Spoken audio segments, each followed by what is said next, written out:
Évangile de Jésus-Christ selon saint Jean. En ce temps-là, Jésus disait aux pharisiens : « Je m'en vais. Vous me chercherez et vous mourrez dans votre péché.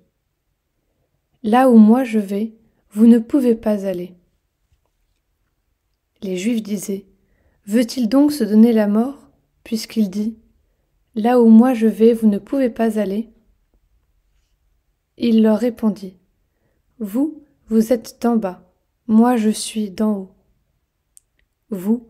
Vous êtes de ce monde, moi je ne suis pas de ce monde. C'est pourquoi je vous ai dit que vous mourrez dans vos péchés. En effet, si vous ne croyez pas que moi je suis, vous mourrez dans vos péchés. » Alors ils lui demandaient : « Toi, qui es-tu ? » Jésus leur répondit : « Je n'ai pas cessé de vous le dire. À votre sujet, j'ai beaucoup à dire et à juger. D'ailleurs, celui qui m'a envoyé dit la vérité, et ce que j'ai entendu de lui, je le dis pour le monde. » Ils ne comprirent pas qu'il leur parlait du Père. Jésus leur déclara : « Quand vous aurez élevé le Fils de l'homme, alors vous comprendrez que moi, je suis, et que je ne fais rien de moi-même. Ce que je dis là, je le dis comme le Père me l'a enseigné. Celui qui m'a envoyé est avec moi.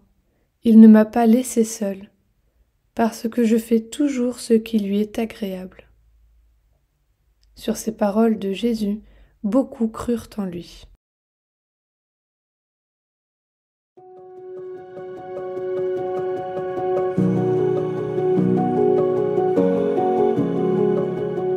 Comme souvent dans l'Évangile, nous assistons, au moins au début, au drame de l'enfermement des pharisiens. Ils ne comprennent pas ou ils ne veulent pas croire. Ils interrogent mais ne veulent pas admettre la réponse. En effet, accueillir Jésus oblige à un vrai décentrement, une confiance dans la parole de Jésus qui dépasse notre intelligence. C'est un vrai acte de foi. Il est toujours plus facile de se cramponner à des certitudes humaines et de rester attaché à ce que l'on maîtrise et comprend. Mais une telle attitude nous laisse étrangers à Dieu. L'épisode cependant se termine avec une note positive. Sur ces paroles de Jésus, beaucoup crurent en lui. Des pharisiens et autres juifs se laissent rejoindre et transpercer par cette parole. S'il est vrai que cette parole nous dépasse, nous en percevons au moins intuitivement toute la puissance et le poids de vie. Quel est l'acte de foi auquel je suis invité en me laissant rejoindre par la parole de Jésus ?